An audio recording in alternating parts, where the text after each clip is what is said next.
बच्चों, चलिए प्रश्न पढ़ते हैं। तो प्रश्न में दिया गया है, निम्न में से कौन सा कथन रेस्ट्रिक्शन एंजाइम के लिए सही नहीं है। तो हमारे पास विकल्प दिए गए हैं। यह एक पैलिंड्रोमिक न्यूक्लियोटाइड क्रम को पहचानता है। दूसरा दिया गया है, यह एक एंडोन्यूक्लियेज है। तीसरा है, इसे वायरस से पृथक्कृत किया गया है। डी दिया गया है हमारे पास, यह अलग अलग डीएनए अणुओं में समान प्रकार के चिपकने वाले सिरे उत्पन्न करता है। तो इस प्रश्न की मुख्य अवधारणा के बारे में हम जान लेते हैं। तो यहाँ लिखेंगे मुख्य अवधारणा। इस प्रश्न की मुख्य अवधारणा है हमारे पास रेस्ट्रिक्शन। तो यहाँ हम लिखते हैं रेस्ट्रिक्शन, या फिर इसे कहा जाता है प्रतिबंधन एंजाइम।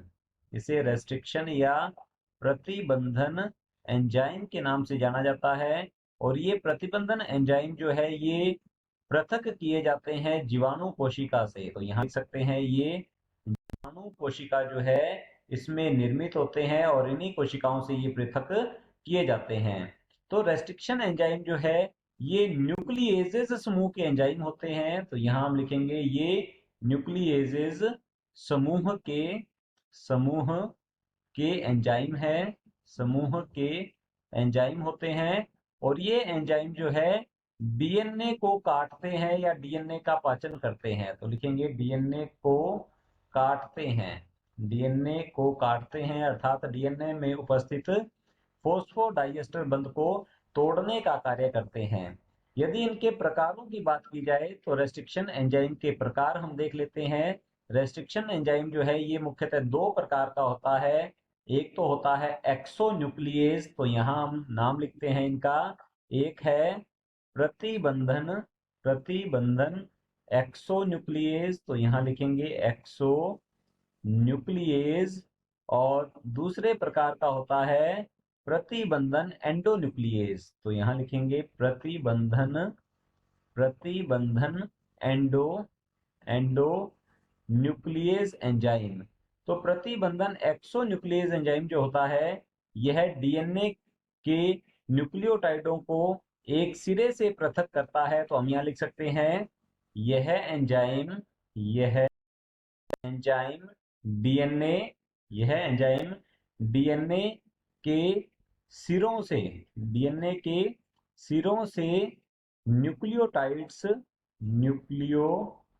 न्यूक्लियोटाइड्स जो होते हैं, न्यूक्लियोटाइड्स को पृथक करते हैं, को पृथक करते हैं।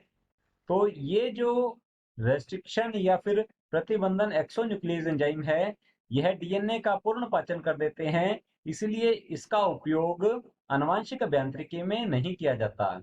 जबकि प्रतिबंधन एंडोन्यूक्लियेज एंजाइम जो है, तो यहाँ लिखेंगे ये एंजाइम डीएनए को अंदर से या मध्य से डीएनए को अंदर से विशिष्ट पहचान स्थलों पर काटते हैं। विशिष्ट पहचान स्थलों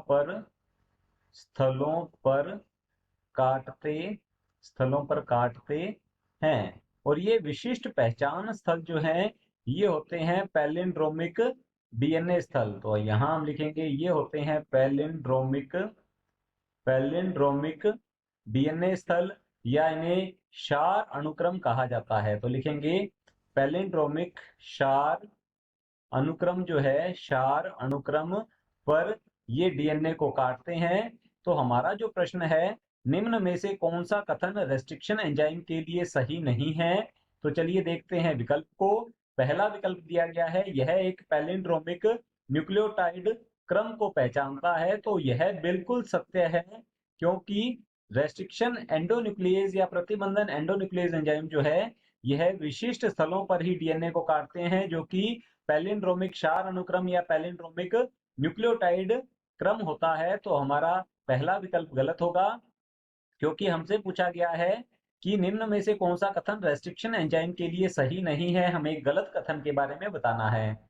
बी दिया गया है, यह एक एंडोन्यूक्लियेज है, तो यह एक एंडोन्यूक्लियेज होता है। तो हमारा बी विकल्प भी गलत होगा। सी दिया गया है, इसे वायरस से पृथक्कृत किया जाता है। तो ये जो रेस्ट्रिक्शन एंजाइम है, इसे पृथक किया जाता है जीवाणु कोशिका से। तो हमारा जो तीसरा कथन है ये असत्य है, गलत है। तो हमारा तीसरा विकल्प बिल्कुल सही उत्तर होगा।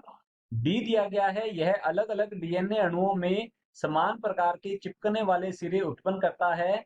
तो हमारा जो डी विकल्प है ये भी कथन सत्य है।